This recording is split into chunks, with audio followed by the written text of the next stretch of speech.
This is the Danny D and DQ Untitled Sports Show.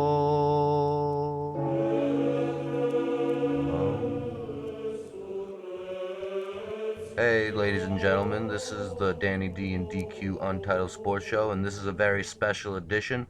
We got a special guest. We got my cousin Darren Duard over here. How's it Yo, going, Darren? yo, it's going good, DQ. How are you? I'm doing well. Danny D is not with us in the studio right now, but this episode, this segment, what we're gonna do here is we're gonna take a YouTube request. We had a request to make a video.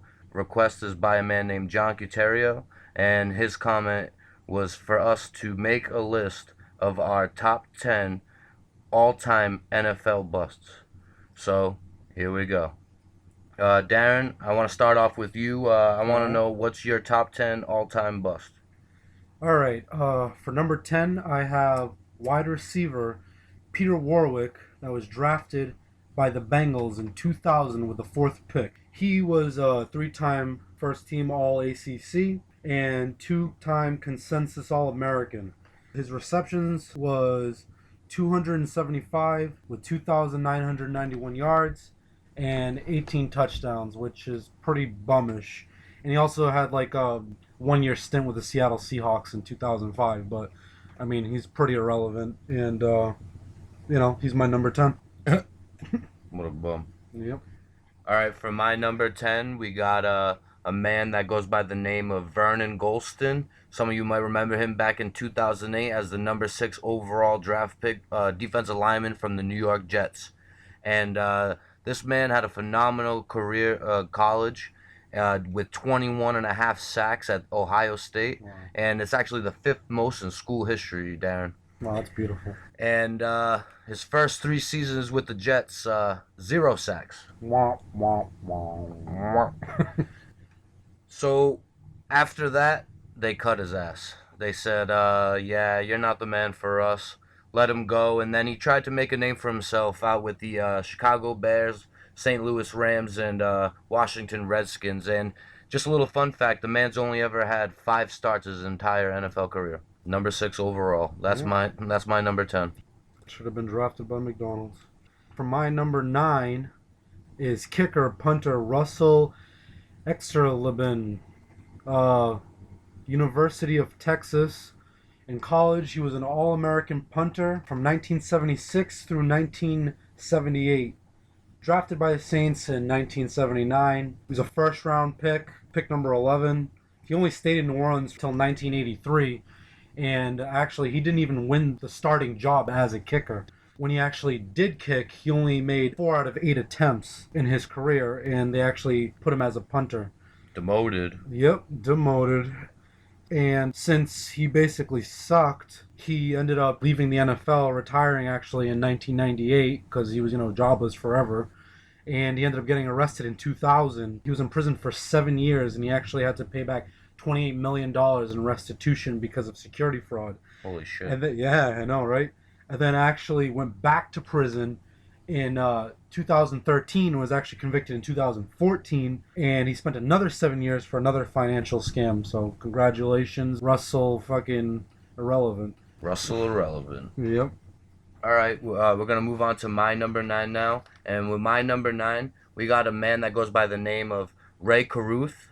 Ray Caruth was drafted number 27 overall, wide receiver for the Carolina Panthers. Back at Colorado, where he went to college, he was an All-American. He actually had a pretty good rookie campaign for the Carolina Panthers. Between the 1997-1999 season, he had a total of 62 receptions for 804 yards and a total of 4 touchdowns.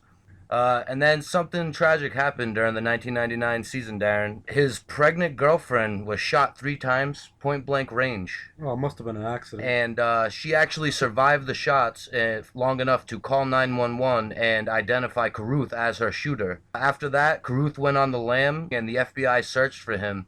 When they found him, they charged him with conspiracy of murder and murder because the girl actually ended up dying, Darren. Really? Yeah, and thankfully, the baby survived. He Wow. he was facing the death penalty, but he was excused from it. Yeah. He ended up serving an 18 to 24 year sentence. He's still in jail right now. He's expected to be released next year in 2018. Oh, wow. Ray Caruth, my number 9. Wow. All right. For my number 8, I have tight end Derek Brown from the Giants. He was from Notre Dame, and he was drafted in 1992 with the 14th pick. And he was on New York from 1992 to 1994. And his career stats, 43 receptions, 401 receiving yards, and 1 touchdown. And he also had stints with Jacksonville, Oakland, and Arizona. Man, what a bum. Well, that's it for him, man. We don't need to talk about him anymore. All right, so we're gonna move on to my number 8, Lawrence Phillips. Ooh. Lawrence Phillips was a running back. He was drafted number 6 overall back in 1998 by the St. Louis Rams. He has 1,453 rushing yards and 14 touchdowns in his career. He had some off-the-field issues during his junior year in college. He actually got arrested for assaulting his girlfriend at the time. Just a little fun fact, he never gained more than 650 yards in a season in his entire career. He was actually released after his second season when he landed himself in jail for 23 days, which is actually more than the number of starts that he had at that time, which was only 20. Oh, wow. Yeah, more days in jail than number of starts. Here's another little fun fact about this guy. He's actually infamous for missing the block that ended Steve Young's career. Oh, really? Yep, in the 1999 game for the San Francisco 49ers. Wow. And in 2005, he was arrested for running over 3 people after a pickup basketball game. I guess I'm guessing that his team lost. Well, you can't say he didn't do anything with his life. He's serving a 31-year sentence. Well, congratulations, my friend. And good luck. And now to the number 7 pick. Linebacker Aaron Curry, drafted by the Seattle Seahawks, college Wake Forest. He was actually drafted in 2009, and he was the 4th pick in that draft. In his career, he had about 203 tackles, 5.5 sacks, 4 forced fumbles, and 1 touchdown. And he also had a little stint with the Oakland Raiders in from 2011 to 2012. But, as you can see, it wasn't anything special. Well, my number 7, we got a quarterback here. My first quarterback on the list, Andre Ware.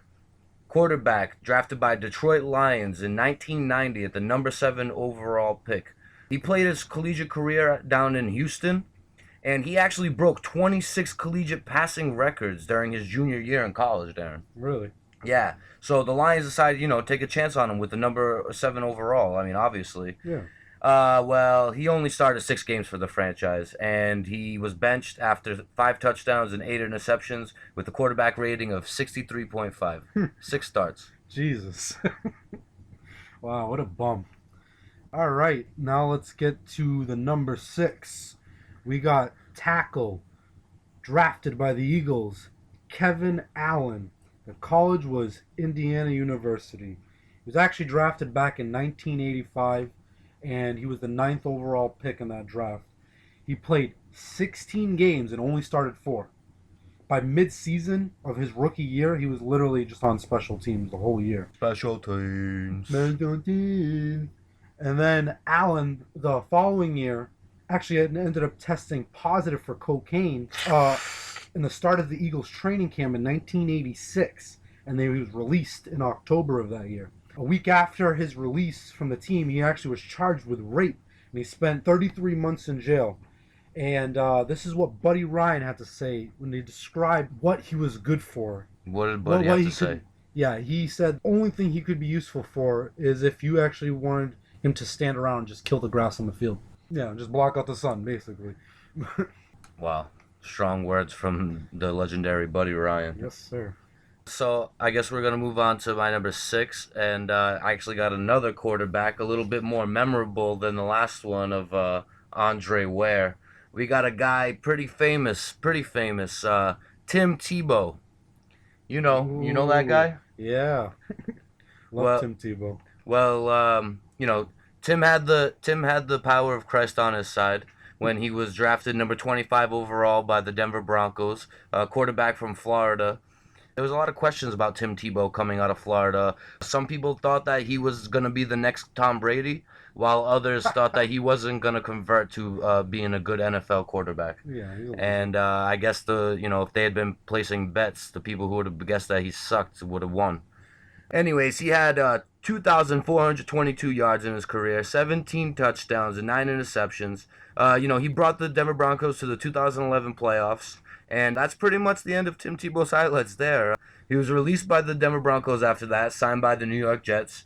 He did pretty horrible for them when he started for them. After that, he was a bench warmer behind Tom Brady on the New England Patriots, and then thought that maybe he had a chance down in Philadelphia, where he just ended up fading out of the NFL and joined the Major League Baseball. He actually had a commercial for T-Mobile when they stopped doing contracts. Well, he was just like on his knees, like. No, like there was a commercial basically like stating that like T-Mobile was done with contracts and Tim Tebow couldn't get a contract. It was on the commercial. Oh, Tim, what a fucking joke. Seriously. That's my number 6 bust right there, Tim Tebow. All right. So now on to number 5. We got defensive tackle Ted Gregory, and he was actually drafted by the Denver Broncos from Syracuse. He was drafted in 1998, and he was the 26th pick in that draft.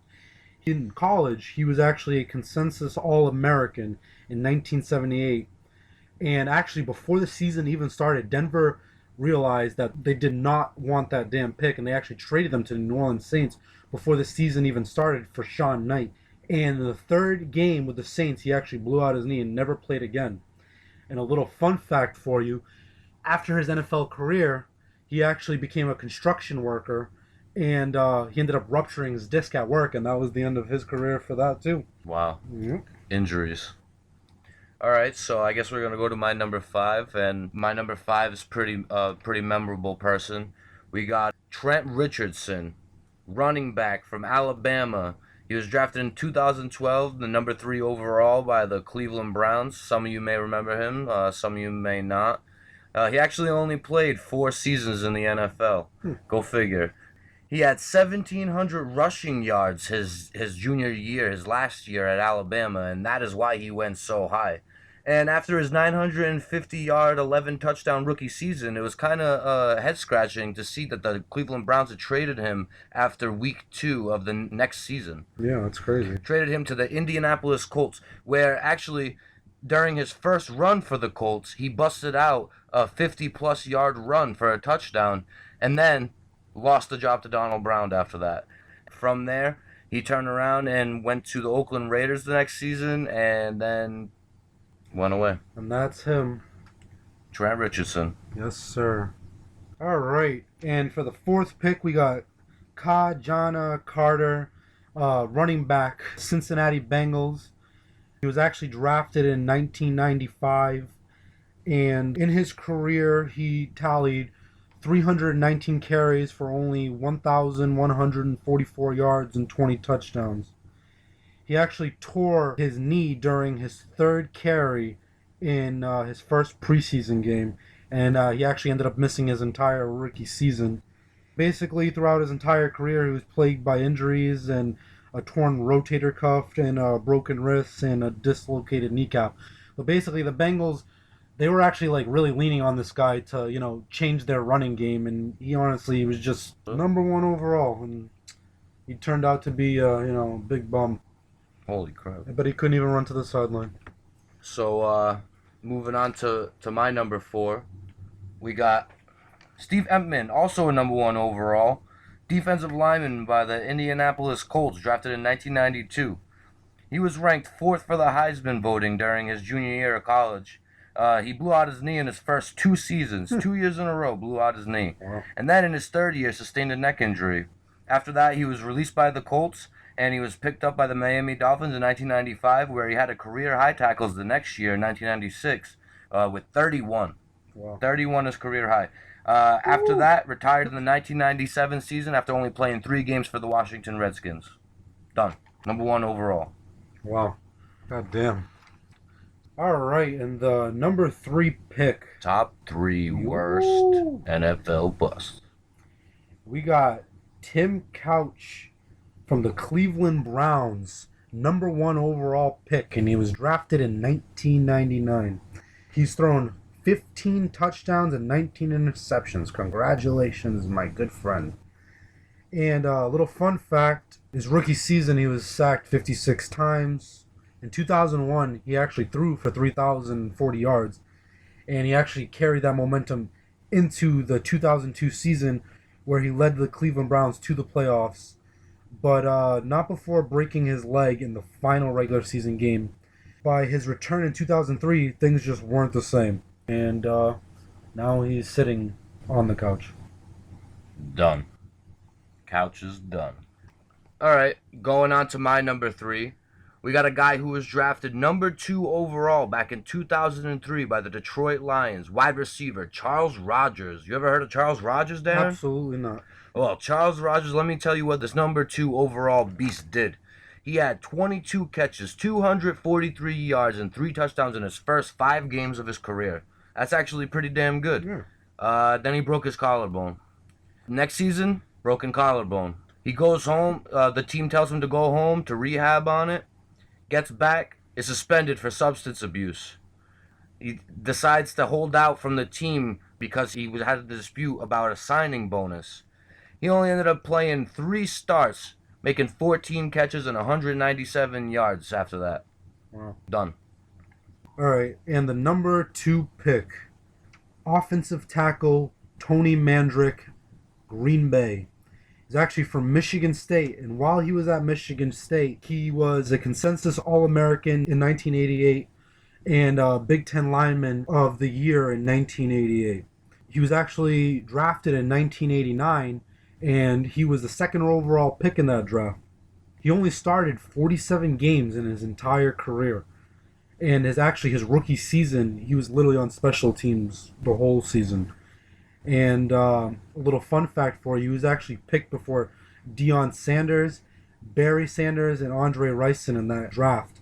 He was only with the Green Bay Packers from 1989 to 1992, and he had a little stint with the Indianapolis Colts from 1996 to 1998. So what was he doing between 92 and 96? Well, apparently he was taking steroids, because that was one of the things that people were accusing him of, and then finally in 2008 he actually admitted to using steroids, and his nickname, the Incredible Bulk.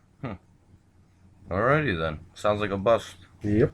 Alright, so moving on to my number 2, we got a pretty memorable bust here, at least in my opinion. Ryan Leaf, number 2 overall in the 1998 draft, quarterback drafted by the San Diego Chargers. Alright. He started 9 games in his rookie season with a 3-6 record to begin. 2 touchdowns, 15 interceptions. Wow. Yeah, and that's why he only played 9 games his rookie season. I'm surprised they waited that long to bench his ass. He missed the entire 1999 season with a torn labrum, and then he signed with the Dallas Cowboys for 1 season before retiring. He had 2 run-ins with the law, one down in Texas and one up in Montana, and was sentenced to 2 years in prison and was released back in 2014. Really? Well, God bless you, Ryan Leaf. And here's the number 1 QB, Johnny Manziel from Texas A&M. Johnny Football! Yeah. He's actually a Heisman Trophy winner, and he was the only freshman to ever win the Heisman Trophy, the Manning Award, and also the Davey O'Brien National QB Award. He was drafted in 2014 with the 22nd pick, and he stayed with the Browns only from 2014 to 2015. And in that time, his NFL career, he's had 7 touchdowns and 7 interceptions and 1,675 passing yards with a whopping 74.4 QB rating. Wow, what a beast. In other news with Johnny Manziel, I'm sure you guys all remember. Smoking some crack. Smoking some crack, partying too hard, getting benched when he finally became a starter. Not showing up to practice. Yeah, because he was lit. Actually, the Dallas Police Department opened up a case because of a domestic violence involving his ex at the time, Colleen Crowley. The accusations were she was forced in a car and basically pulled her hair and threatened to kill the both of them. April 24th, he was indicted by the Dallas grand jury for the misdemeanor assault charges. And a former NFL scout, Barry Schweitzer, said before Johnny Football came to the NFL, I don't like his antics. I think he's an arrogant little prick. And I've said it once, I'll say it again. And that sums up Johnny Manziel. Okay. I guess we're going to go on to who I believe is the number one worst time bust. And this man was the number one overall pick back in 2007 by the Oakland Raiders. Quarterback Jamarcus Russell. Russell turned the ball over 48 times in 25 starts. He has a completion percentage of 52.1 and only 18 touchdowns. He showed up to training camp in 2009 weighing 290 pounds as a quarterback. Holy shit. Then, after that, he pretty much just lost interest in playing altogether and was just interested in collecting a check from the Oakland Raiders. And was cut and is now a ghost in this league. Jamarcus who? I don't know. Do you? Jamarcus. I don't know. Do you? And that's the top 10 according to my cousin Darren D over here and myself.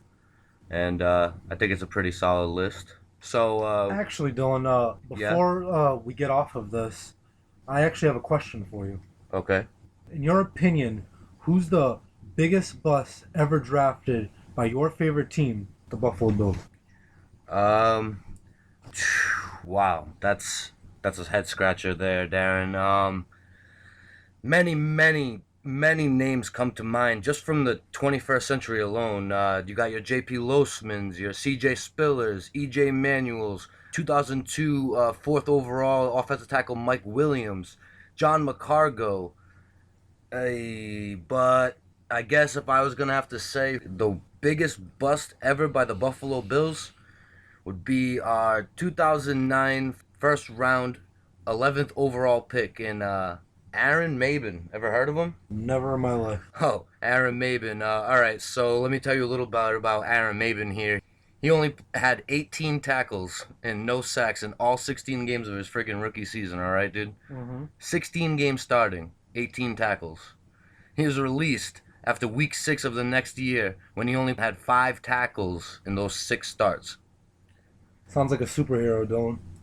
That's the biggest bust in Buffalo Bill history, in my opinion. What a fucking waste. How about you? What about your favorite team, the Atlanta Falcons? Well, for my Atlanta Falcons, and I'm gonna have to go with Tony Smith out of Southern Mississippi, and he was the 19th pick in the 1992 NFL Draft. The worst part about this damn pick is that the Falcons actually acquired this pick by trading Brett Favre to Green Bay. Yes, Brett Favre, yes.